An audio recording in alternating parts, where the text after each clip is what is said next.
Quando a gente pergunta que campeonato brasileiro que você quer que a gente conte aqui no Aquele Brasileirão, muita gente tem respondido o Brasileirão de 86, que é o que a gente vai falar hoje, que foi um dos Brasileirões que teve uma das finais mais emocionantes, né, na época que o Brasileirão tinha final. Enfim, tem muita polêmica, tem polêmica inclusive na final, polêmica de arbitragem. O campeão foi o São Paulo, mas teve umas zebras interessantes. Vamos lembrar agora depois da vinheta.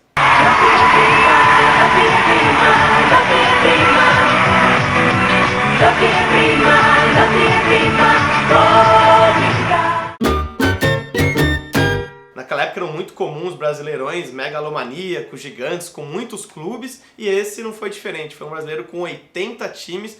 O regulamento é bem maluco, a gente tem que fazer várias contas aqui para entender, e para ajudar ainda teve uma virada de mesa no meio. Originalmente, a primeira fase deveria ter dois tipos de grupo. Os grupos A até o D, que tinham 44 equipes divididas em 4 grupos de 11, jogando em turno único, deveriam classificar os 6 primeiros colocados de cada grupo e mais os 4, independente do grupo. Mas, por causa da virada de mesa, depois a gente vai explicar, passaram os 8 independente do grupo. E aí, os grupos de E até o H, que tinham 36 equipes divididas em 4 grupos de 9, jogando em turno único, classificava apenas o primeiro colocado de cada grupo. Então, totalizava 36 equipes na segunda fase, que foram divididas em 4 grupos de 9, jogando em turno e retorno, e classificava-se para a fase final os 4 primeiros de cada grupo. Aí ficou mais simples, que aí era mata-mata, oitavas, quartas de final, semifinal e final.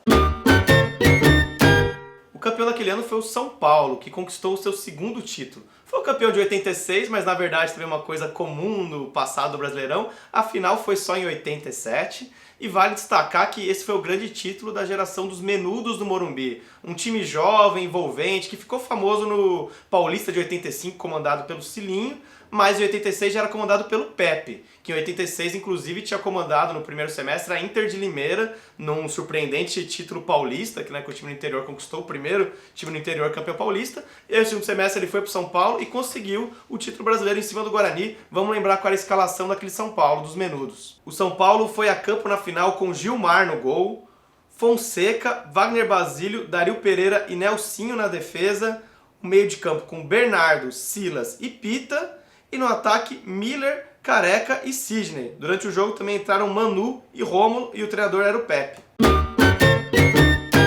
Não restam dúvidas que o craque daquele Brasileirão foi Careca, e é curioso que ele no final foi tão importante contra o Guarani, justamente o time que o revelou em 78, e ele chegou no São Paulo em 83, né, depois de jogar bastante pelo Guarani, ficou até 87 no Morumbi, né, depois ele foi para o Napoli fazer dupla com o Maradona, mas 86 foi sem dúvida o auge da carreira do Careca no São Paulo, que ele no Brasileiro foi artilheiro, melhor jogador, foi decisivo na final contra o Guarani, foi decisivo em jogos importantes como contra o Fluminense, contra o América, e naquele mesmo ano ele também jogou a Copa do Mundo com a seleção brasileira e foi vice-artilheiro da competição. Eu já contei que o Careca foi o artilheiro daquela edição com 25 gols, mas muito perto ali do Careca, né? Se o Careca não fizesse o gol no último minuto do jogo, ele não teria passado o Evair. O Evair surgindo no Guarani ali, ainda garoto, foi vice-artilheiro daquele Brasileirão com 24 gols. Atrás dele também ficou um atacante marcante lá do Palmeiras, o Mirandinha, com 21 gols, e ainda atrás o Cláudio Adão, né, o peregrino da bola, jogou por muito tempo vários clubes brasileiros, jogando pelo Bahia naquela edição, ficou em 4º lugar na artilharia com 18 gols. E a gente comentou desse timaço do São Paulo, dos Menudos, né, que fazia referência à banda, adolescente, um time jovem, mas a gente não pode esquecer do time do Guarani, que era um timaço, tinha Evair, Marco Antônio Boiadeiro, Ricardo Rocha na zaga, né, todos novos, João Paulo, atacante, e, bom, fez um jogaço contra o São Paulo na final, inclusive o mando de jogo era do Guarani, o jogo foi no Brinco de Ouro da Princesa, e essa decisão, que talvez tenha sido a mais eletrizante da história do brasileiro, sem dúvida foi o jogão daquela edição. Terminou empatado em 3-3. Pode sair o cruzamento, rasteiro, Gilmar escapou, Nelsinho, gol! Gol do Guarani! Pita na bola. Bernardo, gol do São Paulo! Saiu Sérgio Neri. Careca no meio para Pita, gol! João Paulo bateu fechado, gol! Gol do Guarani! O Guarani fica dependendo da descida de João Paulo. Tentaram segurar. Levou João Paulo, bateu, gol! E o Pita, né, ganhando de cabeça do zagueiro e eu caindo praticamente dentro da área aqui. Eu peguei uma lenhada de esquerda e consegui fazer o gol de 3-3, onde levou depois aí para os pênaltis. E aí foi a decisão para os pênaltis, com o Gilmar, né, o goleiro do São Paulo, brilhou e o São Paulo foi campeão nos pênaltis, da mesma forma que tinha sido campeão já em 77 no primeiro título. Mas os bugrinos reclamam muito que nesse jogo teve um pênalti claro, não marcado no atacante João Paulo, né, ainda no tempo normal, que aí, enfim, o Guarani levaria uma vantagem, possivelmente poderia ter sido campeão brasileiro. Então foi um jogo eletrizante, o São Paulo foi valente, brigou até o fim, mas o Guarani reclama desse pênalti não marcado. Como eu já antecipei quando eu comentei sobre o confuso regulamento, para dificultar tudo ainda mais, teve uma virada de mesa. E não é nenhuma virada de mesa, esse campeonato foi um festival de viradas de mesa.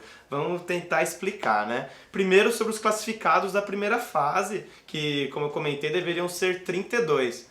Só que teve uma questão, o Vasco, né, um time tão grande, não estava entre esses 32, e ele entrou na justiça contra o Joinville, que estava classificado, mas tem um jogador que foi pego no exame antidoping, e por isso o Vasco pediu anulação do resultado, de um empate que teve o Joinville com o Sergipe, o Vasco conseguiu tirar os pontos do Joinville e se classificar. Mas aí foi o Joinville que entrou na justiça. E aí ficou essa confusão e, enfim, a CBF não sabia o que fazer, foi e classificou os dois, ia dar a vaga para os dois, e tirou a vaga da Portuguesa. E aí, tirando a vaga da Portuguesa, vários clubes paulistas ficaram revoltados, começaram a ensaiar um boicote contra a competição, e a CBF manteve a Portuguesa e, para dar uma conta ali fechada para o campeonato prosseguir, resgatou mais 3 times ali para compor a fase seguinte, que foram Santa Cruz, Náutico e Sobradinho. Isso na parte de cima. Todos foram classificados ali, esses aí não previstos no regulamento original. Na parte de baixo, considerando rebaixamento, também teve uma virada de mesa, porque o regulamento original previa que todos os times não classificados para a segunda fase seriam rebaixados, não poderiam disputar a primeira divisão e lutar pelo título no ano seguinte. Era o caso, por exemplo, do Botafogo, do Coritiba, enfim, times entraram na justiça. E aí a CBF não sabia o que fazer e tal, criou toda uma confusão, perdeu o controle do campeonato desse ano e do ano seguinte, e por causa disso, isso foi um dos principais motivos para o Clube dos 13 ser criado. E aí no ano seguinte foi feita a Copa União de 87, que também pisou no regulamento, né, classificou time por certos critérios que não eram técnicos. Mas se houve esse campeonato de 87 tão polêmico até hoje, tem muito a ver com toda essa confusão do Brasileirão de 86, cheio de viradas de mesa.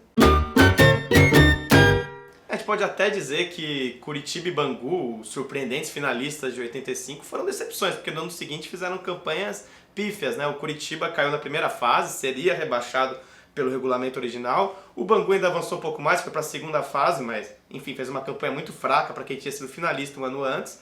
E ainda entre clubes grandes, a gente falou já também que o Vasco, né, precisou lá de uma virada de mesa para passar de fase, e era um time promissor, tinha o Roberto Dinamite, tinha o Romário iniciando a carreira, o Flamengo também tinha sido campeão carioca naquele ano, com Adílio, Bebeto, tinha um time muito bom e também caiu cedo na competição. Mas o time grande que ficou mais distante ali, que caiu antes, foi o Botafogo. Mas o Botafogo vivia aquela seca de títulos, né? Viviam tempos difíceis. Mas enfim, o Botafogo deveria ser rebaixado pelo regulamento original. Foi uma grande decepção naquele campeonato. Hoje em dia a gente consideraria o Guarani chegar na final do Brasileiro como uma zebra, mas a verdade é que naquela época o Guarani estava ali entre os grandes, fazia grandes campanhas, já tinha sido campeão em 78, um pouco antes, tinha um time muito respeitável, então não era tão zebra assim. E o time que a gente vai considerar a zebra da competição também, naquela época tinha um status muito diferente do que tem hoje, mas enfim, vamos considerar como a zebra daquele ano o América do Rio, que fez sua melhor campanha em campeonatos brasileiros, foi semifinalista, foi o melhor carioca, né, naquela edição, vendeu muito duro a vaga na final para o São Paulo, foi uma semifinal muito disputada, enfim, tinha jogadores de destaque, como o atacante Luizinho Lemos, né, bastante experiente, o lateral polaco, que jogou no Fluminense, o goleiro Regis jogou no Vasco, o meia Renato, enfim, tinha um time bem interessante que a torcida americana lembra com muita saudade, ainda mais com a draga que o time está hoje. Entre 80 clubes, apenas 3 não venceram nenhum jogo na competição e a gente vai considerar esses 3 como um saco de pancadas. O pior deles foi o Uberlândia de Minas Gerais, que a gente até destacou como zebra, né, do Brasileirão 79 no vídeo que a gente já fez do aquele Brasileirão, mas foi o grande lanterna desse Brasileirão de 86, e acompanhando o Uberlândia sem vencer nenhum jogo também teve o River do Piauí e o Cascavel do Paraná. É claro que um campeonato com tantos jogos, né, time grande contra pequeno, 80 times, é claro que teve muita goleada. Mas a maior delas foi do vice-campeão Guarani, que enfim tinha um ataque fulminante. O Guarani ganhou de 8-2 do Piauí no Brinco de Ouro da Princesa. Num dia que o Evair fez 3 gols, Chiquinho Carioca fez 2 e os outros jogadores ali completaram a goleada. Teve muito mais goleada de time grande contra pequeno, evidentemente, mas vale destacar uma goleada de time grande contra grande. O São Paulo ganhou de 5-0 do Botafogo, né? O São Paulo que foi o campeão e o Botafogo que foi a decepção desse campeonato. E é isso, essa foi mais uma edição do Aquele Brasileirão. Esse campeonato foi muito legal, teve uma final eletrizante, mas talvez a gente tenha esquecido de falar alguma coisa. Se você lembrar, coloca aí nos comentários, marca o seu amigo São Paulino, o seu amigo Bugrino, que deve ter saudades também dessa época do Guarani. Enfim, marca em todos os seus amigos. E é isso, se você ainda não segue o canal, siga a gente, curta o vídeo, compartilhe e fale qual Brasileirão que você quer que a gente fale na próxima edição. Vai ter mais Campeonato Brasileiro aqui no UD. É isso aí, gente. Até mais. Tchau!